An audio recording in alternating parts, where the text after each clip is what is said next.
Hi, I'm Kate. I am 29 years old and I have three beautiful children. My oldest is 6, my second is 3, and my newest is, I don't know, she's 3 months. But this is kind of my birth story and all that jazz. So, my pregnancy journey, I feel like my pregnancy journey was heavily influenced by my previous pregnancies.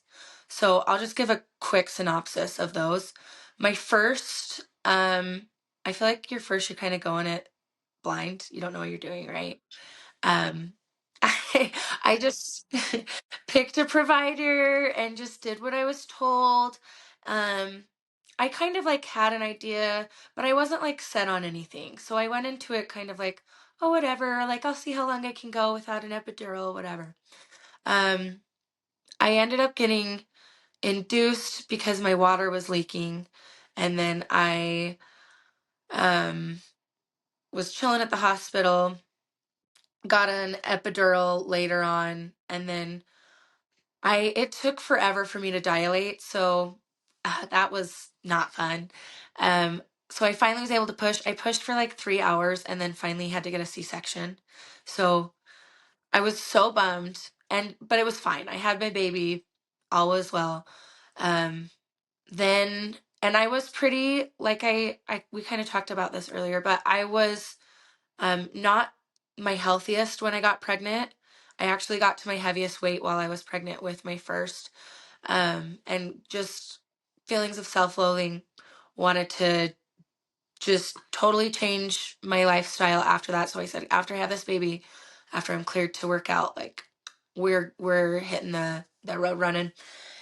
Second pregnancy, I was like, I treated it so differently. I was tried to stay really consistent and not perfect with eating. You're pregnant, you're in a season of life, you're not going to be perfect. Sometimes you can't eat. Sometimes you will only eat what your body's going to let you, right? But I really tried to focus on getting a lot of protein and movement, um, because I treated my birth like a marathon and I needed to train for it. So, in working out and stuff, I was training for birth because I was like, this is going to be different. I want a VBAC. That was my goal, a VBAC. And then it's so fun because my first two pregnancies, my very best friend was pregnant with me, and she was 4 months behind me on my second, and she said that she was going to try to go for unmedicated. And I was like, oh, well, if you could do it, I could do it. Like, maybe I should. And I was, I think, 36 weeks pregnant when I decided I'm going to do an unmedicated birth. And I went to my provider. I had a certified nurse's midwife, um, Dr. Berenson. She is literally amazing, changed my life. She's actually my best friend's older sister, my other best friend's older sister.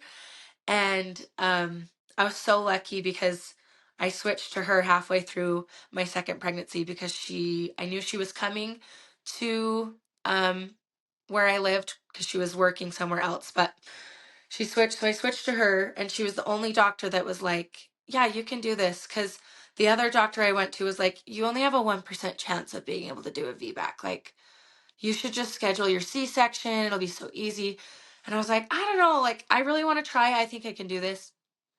And she's like, looking at this, like, you're so active. Like, I think you can do it. So I was like, okay, let's do it. I read these books, Mindful Birthing. I wish I could remember the author's name. That one was awesome. Um, and I'm kind of like, once I put my mind to something, I'm going to do it. And so she was giving me all this material to read. Then and my second baby's labor was 3 hours long, start to finish. It was insane, so intense. I labored at home for most of it because my first one took so long that I thought, oh, it'll take me a long time to dilate. It did not. I remember, like, we got to the hospital and 20 minutes later I had my baby, so I barely made it. Um, but and I did it unmedicated, and it was like the most amazing experience of my life. I felt like I didn't fall asleep till like 4 a.m. that night. I had her at like 10:45, but I was so jazzed. I was like, I could run a marathon right now. So then leading up to this one, Zinni, I was like, okay, I've done unmedicated. I've done a VBAC, so I know that it's like not a freak thing. I don't need C-sections. Like, I just don't like laboring on my back. It closes the pelvis. So the first time, because of the epidural and hospital policies, they will like push for certain things. So I always recommend find a provider that you're on the same page with and will kind of advocate for what you want, even if it's like annoying to the hospital. Because my second birth, I went in and my CNM wasn't there yet, and I was talking to the nurse, and she's like, "You need to lay down on the bed," and I was like, "No, I don't like laying down. It hurts. I need to go sit on the toilet," because that's what I was doing at home. And I'm sitting on the toilet, and I just look at her, and I'm like, "I need to push right now," and she's like, "No, no, no, no, no. I just checked you. You're at a 7," and I'm like, "No, I need to push." And like, yeah, and I'm like, it's like I need to push, and she's like, don't. And I'm like, I'm pushing, and I started pushing, and she's like, no. And then my CNM came in. She's like, let me check. Let's see how dilated you are. And she's like, you're at a 10. You need to start pushing. And I was like, I told you, I told you. And it's just so funny because I had to have the OB on call because it was a VBAC. And the OB was just like, and my CNM is close enough to me that she told me, yeah, the OB berated me in the hall before I came in. Like, why did you take this patient? I just looked at her file. There's no way she's going to be able to do this. Like, she's going to have to be put under. And then, like, 10 minutes later, the baby was there. And my CNM just looked at her and was like, she did it. Like, she said she could do it, and she did it. So when I started pushing, because she had checked me, I was on my back because she checked me. She's like, okay, let's do a practice push. And I'm like, okay. Um, I think I did 2 pushes on my back, and I looked at her and I was like, Cami, I hate this. This is hurting me. Like, this doesn't feel right. And she's like, okay, let's try hands and knees. Flipped over to hands and knees, like up on the hospital bed. And I think I pushed her out in 3 pushes after that. And it like felt so good. Like the pain from transition was gone, because transition is the worst. That's when you're like dilated to a 10. It's time to push. You're like, you want to quit. I remember sitting on the bed and being like, Cami, do I get the epidural? Like, I don't know. Because in my head, I'm like, I have hours and hours more of this. There's no way. But she was like, no, that means you're about to meet your baby. Like, you can do this. And flipped around, and I was like, okay, hands and knees is the way for me. I just think my pelvis is too close when I'm on my back, because the reason women push on their back is because some emperor millennia ago wanted to watch the baby being born. And because it was royalty that became the thing, it was convenience for doctors and men and whoever was watching, and not for the women. Because it's really not typical to push on your back, because your pelvis closes. And when you're on hands and knees, your pelvis opens. There's so many other optimal positions. Like, many women can push on their back, and if you want to do that, pop off, do your thing. But I just like, it did not feel right for me. And I knew, because it hurt. I don't know why. Like, it hurt. But when I was pushing in other positions, I hate to say it didn't hurt, but it kind of didn't hurt for me personally. I was just like, this feels so good. So I had such a good labor experience with my second. Because of that, I just learned those things, and I was like, okay, I'm like, what the hell? Let's do this at home. And my sister-in-law actually had just given birth right before, well, she gave birth in July, I gave birth in December, and she did a home birth, and she delivered a breached baby. So, yes. So she is like so amazing, and she had the most amazing experience, and was like, I'm doing this every time. That was amazing. She like hardcore advocated for herself, because her family, like, and I experienced this with my second, with people being like, what's a CNM? Like, are you sure? Like, where's the doctor? And I'm like, no, no, no. They know what they're doing. They're certified. Like, it's safe. Just trust me. Just trust me. Um, yeah, so everyone was concerned. She delivered breech, so I was like, okay, she did it, so then that means I can do it. it's like kind of like a competitive spirit, but like in a good way. Like, oh, you can do it. I can do it. Like you're pushing me. So I was like, I'm gonna do it. And I was kind of sad because I loved my CNM, and she's like a close friend. So I'm like, and she's done a home birth as well. So I was like, okay, who do you recommend? And she's like, this is the midwife. Like she's the best. Robin Belliston. She's amazing. Uh, so I got in with her, and then I was just like treated it kind of like my second, and was like, I need to exercise regularly. I need to eat pretty healthy. It was a little different than my second. Like I went hard with my second. Like I was doing like 2 hours a day just because I loved it and my friends would do it. So we were all doing it together. It was great. But I feel like with the more kids you have, the more tired you are. So I already had two. And oh, pregnancy with a toddler is just wild. Because you have to still take care of another human. Um, but I was just like, I didn't work out near as much, but it was like consistent enough, like 4 to 5 times a week, opposed to like 6 times a week, which was fine. That's healthy.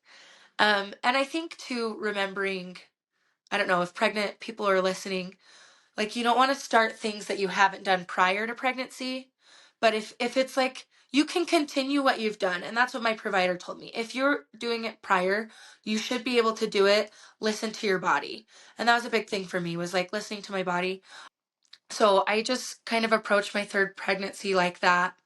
And then I took a course called, I think it's called the Mighty Mama Movement, specifically for home births. But I think it's a great course for anyone because it just prepares you for labor.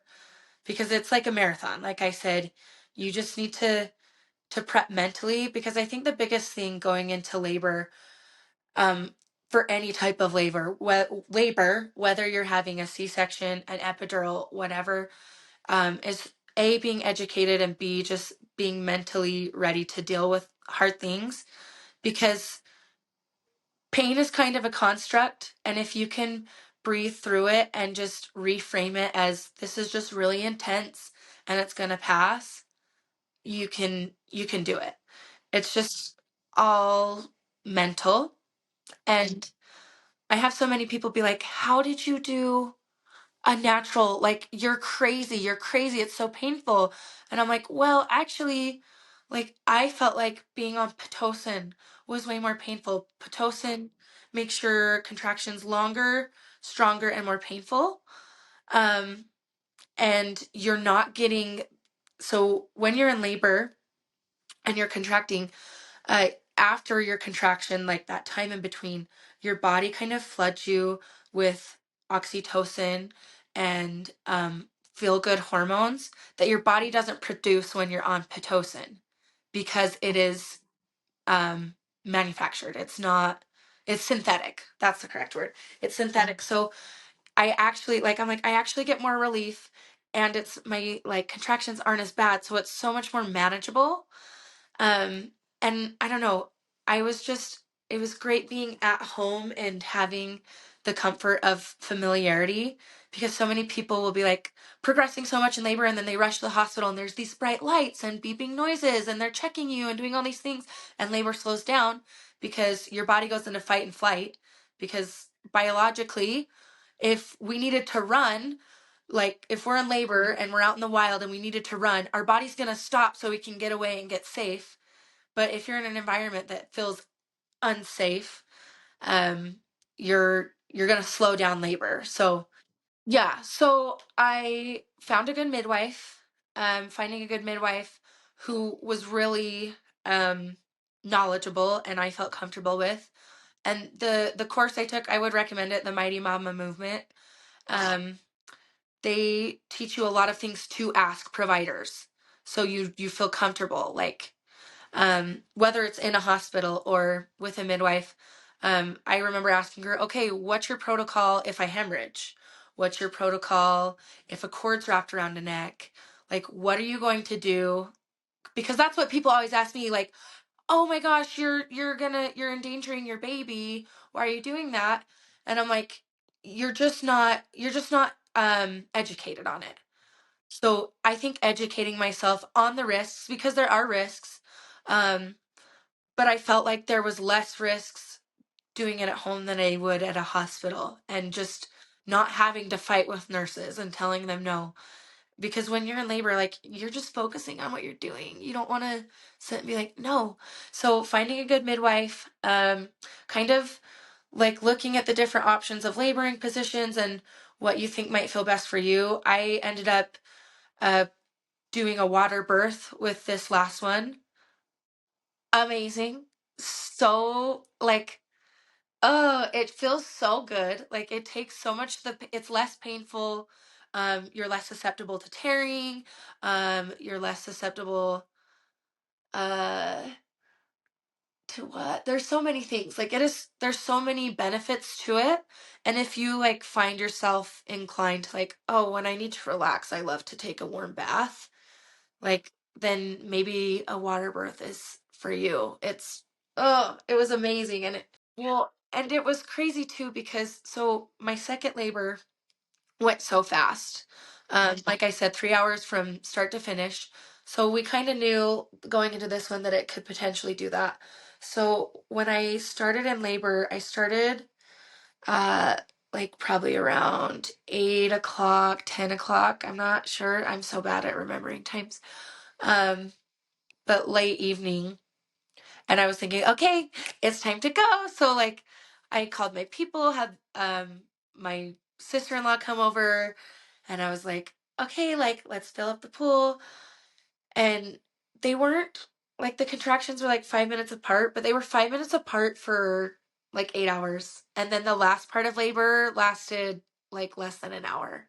So it was just like, and my midwife was like, I think your body, she had the cord kind of wrapped around her neck, was trying to like flip it and like make it better. So she's like, that's why it took longer. But so I told my midwife, hey, like I'm in labor, or my contractions are starting. She's like, okay, keep me updated. And I labored at home, and then I sent my sister-in-law home. I'm like, this is taking forever. Just go home and sleep. And I fell asleep. I just slept through a lot of labor, and then woke up around 4:30 a.m. and was like, okay, like these are a little more uncomfortable. Like, I'm gonna call the midwife. So she's like, okay, I'm gonna come check you. Got to my house around 5:30, and she's like, oh, you're at a 6, but I feel like, she's like, because I just have a lot of energy, so I was like running around, jumping up, and like talking to her. She's like, you're like talking through these pretty fine, so I'm gonna go. I need to run some errands. I'll stay on this end of town, and once they start to feel a little more intense, get me back here. She's like, I want you to go upstairs and go get some more rest. I'm like, okay. And my husband's like, oh, good. I'm so tired. And I'm like, you've been sleeping all night, sir. But I went upstairs, and it was like immediately after she left, I was like, oh, these are harder. Like, it took me forever to get upstairs, and then I got into bed, and then I was like, okay, Jake, like, I actually need you to give me some counter pressure. So looking into things for whoever your support partner is too, I would highly recommend. Um, like, having him practice like these different counter pressure holds on me was really helpful, because it helped me get through a lot of my contractions. Um, and then it was like I wanted to sit on the toilet, and that's when I knew, like, okay, like it's probably gonna happen. So finished filling up the pool, and then I got in my own tub while the other one was filling, and my body just immediately started pushing, like that fetal ejection reflex, I think is what it's called. And I was like, going into this labor, that's what I wanted. I didn't want to, because I'm like, I'll go balls to walls. Like, I told my midwife, you got to tell me to slow down, because I'm going to want to bear down and just push it out fast, but I don't want to tear. So, like, help coach me through it. She's like, okay. So, like, I got in the tub, and my bathtub, and I'm like, oh crap, I'm pushing. So I told my husband, I'm like, you have to call the midwife and tell her to come now. Like, I'm going to push the baby out. And so she's like, okay, okay, I'm coming. And she's like, there's actually a crash. So I'm hurrying as fast as I can. So I'm like, okay, it's fine. I really wasn't stressed. And I called my sister-in-law, And she's like, okay. She's thinking she has all this time. And in my head, I'm like, no, it's coming. So I got to my daughter's nursery because I had it all set up in a nursery. And I got in the water and like my body just started pushing. And I like could feel the head and I had my husband set up a camera and get wake my kids up and I was like, call the midwife again, tell her like I'm pushing the baby out right now. And um so I started pushing and the head was crowning and like right as the head was crowning, I had left my front door unlocked. The midwife like ran in. She like got there just in time. So I was like, I literally was like, because she was on the phone with my husband. She's like, you might have to catch this baby.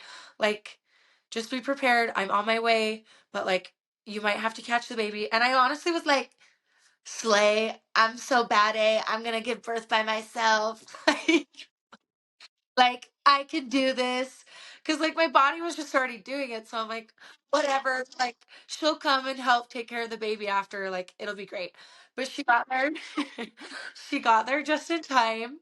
uh and my sister-in-law got there like right before, which was great because she was taking pictures for me.